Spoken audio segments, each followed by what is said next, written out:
Estos días, cuando creo proyectos web, un lenguaje de programación que uso mucho es TypeScript, ya sea tanto en el backend como en el frontend, e incluso para otras cosas más. Así que en este video voy a compartirles qué herramientas son las que más uso y otras que también podrían considerar estudiar si les interesa crear proyectos web completos usando estas herramientas, y que soporten este lenguaje principalmente. Si tienen prisa, la lista completa de herramientas es esta, aunque también mencionaré otras para que se enteren cuáles son las alternativas o qué otras opciones tienen. Empecemos con el frontend. Empezar con TypeScript en el frontend es muy sencillo, debido a que actualmente proyectos como Vue.js, el cual permite crear proyectos de React, Vue, Svelte y otros, ya permiten crear proyectos con una configuración de TypeScript hecha. Y aunque estos frameworks de frontend no están creados con TypeScript, la gran mayoría ya poseen un soporte y documentación, por lo que es muy fácil empezar a utilizarlo allí. Por otro lado, proyectos como Angular, Solid o Astro ya están creados enteramente con TypeScript, así que estos por defecto ya tienen soporte al lenguaje. Aunque si ya tienes un proyecto creado con frameworks como React y ahora quieres usar TypeScript, también hay guías de cómo integrarlo fácilmente. En lo personal, cuando trabajo en el frontend, frameworks que uso muy frecuentemente son React, React Native y Next.js junto con TypeScript, usando su modo strict junto con ESLint y Prettier, lo que es una gran ayuda en conjunto con editores como Visual Studio Code que tienen un soporte completo al lenguaje. De hecho, este también está desarrollado en TypeScript. En cuanto al backend, también es posible integrar TypeScript con frameworks de Node.js como Express, Fastify y otros. Sin embargo, frameworks que utilizan la gran mayoría de características del lenguaje y ya te dan muchas funcionalidades hechas son Next.js, TSED y Adonis. Los tres prácticamente permiten hacer lo mismo, es decir, crear código de servidor que permitan conectarse a una base de datos y enviar respuestas al frontend usando APIs. Los tres usan conceptos de orientación a objetos, tienen comandos para generar código, o ya generan documentación de forma automática. En lo personal, la mayor parte del tiempo prefiero crear mi propia configuración de TypeScript junto con frameworks como Express. Sin embargo, cuando quiero un framework completo, la mayor parte del tiempo escojo Next.js. Ahora, muy aparte del backend, también tenemos que comunicarnos con las bases de datos, y aquí es donde entran los ORMs. ORMs de Node.js que soportan TypeScript típicamente son SQLite, Next.js, Objection.js, pero estos solo soportan TypeScript, en realidad están escritos con JavaScript. Sin embargo, ORMs que soportan y están desarrollados con TypeScript son Prisma y TypeORM. En este caso, la ventaja de estos es que como ya vienen integrados con TypeScript, evitan que tengas que duplicar código, es decir, evitan que tengas que crear tus tipos de datos para los esquemas de la base de datos, lo que en la práctica requiere que solo crees una clase y esta inmediatamente se va a convertir en una tabla. Además que estos dos proyectos son de los más utilizados en este ámbito. De hecho, estas son las razones de por qué uso ambos en prácticamente cada proyecto de Node.js. Ok, hasta este punto ya tendríamos un backend y un frontend creados con TypeScript, y para comunicarlos podríamos usar una REST API que envíe y reciba datos en formato JSON. Sin embargo, otra forma de comunicarlos actualmente es usando GraphQL o TRPC, que son básicamente bibliotecas que instalas en el frontend y en el backend para poder ir solicitando datos. Si quieres conocer más de estos, ya hay dos videos creados de cada uno de estos temas.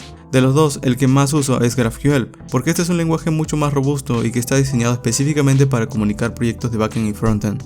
Aunque aprender a usarlo también puede llegar a ser un poco más complicado, pero como ventaja es que también tus proyectos pueden tener una mejora de rendimiento al requerir solo los datos que el frontend está necesitando, a diferencia de REST. Ahora, si vas a crear APIs de GraphQL en el backend usando Node.js junto con TypeScript, hay varios proyectos que debes tener en cuenta.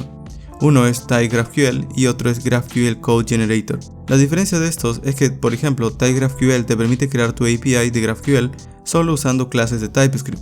Básicamente escribes una clase y esta biblioteca convierte por ti el código de TypeScript a GraphQL, lo que al momento de desarrollar te proporciona autocompletado y análisis de errores. Por otro lado, GraphQL Code Generator te permite que en tus proyectos tengas archivos de GraphQL con la sintaxis del lenguaje y ese transformará por ti este código a código de TypeScript. De esta forma podrás usar todas tus consultas desde el frontend, aunque en el backend vas a tener que crear tus tipos de datos de TypeScript además de los resolvers de GraphQL. Usar uno u otro es un tema más complejo, así que planeo abarcarlo en un video por aparte, pero en lo personal uso mucho más GraphQL Code Generator, al ser una solución más simple y que te permite utilizar GraphQL puro en tu backend. Ahora, aparte de estos, también hay un proyecto relativamente nuevo llamado TRPC. Este hace lo mismo que GraphQL, solo que usa TypeScript y nada más. Esto es muy simple básicamente porque creas tus rutas en el backend y el frontend puede obtener autocompletado de qué puede consultar, además de análisis de errores de tipos de datos.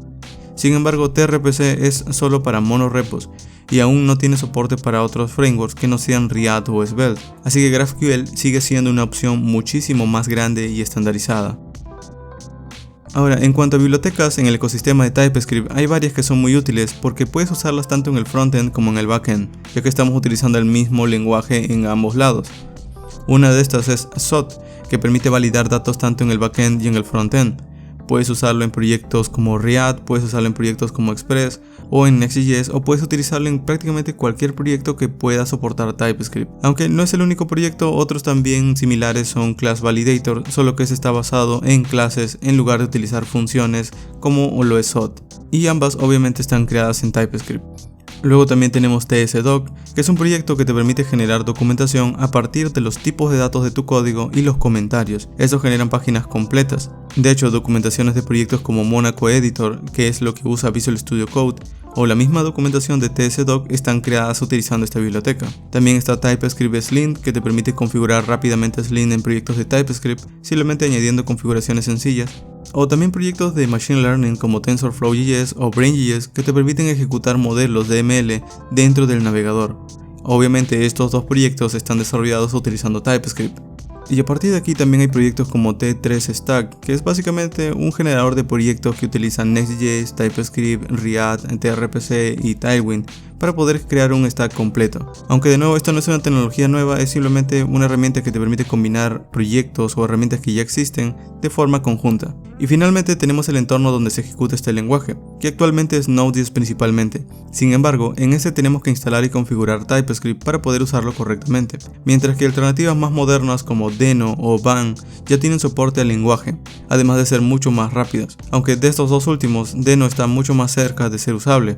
De hecho, en este momento ya puedes crear proyectos de TypeScript que permiten ejecutarse con Deno y poder desplegarlos usando un servicio de la nube llamado Deno Deploy. Incluso también tienen un proyecto similar a Next.js escrito en TypeScript llamado Fresh, que es básicamente un framework frontend y backend que permite utilizar Deno de backend y Preadd de frontend para poder crear aplicaciones con server-side rendering. En fin, utilizar TypeScript actualmente es una de las formas más comunes y profesionales para crear proyectos que pueden ir mejorando con el tiempo, debido a su sistema de tipos de datos principalmente. Algo a notar también es que este lenguaje requiere que conozcas cómo funciona JavaScript, así que no es un reemplazo al lenguaje, sino una extensión de JavaScript. De momento, esto sería todo, así que nos vemos en un siguiente video.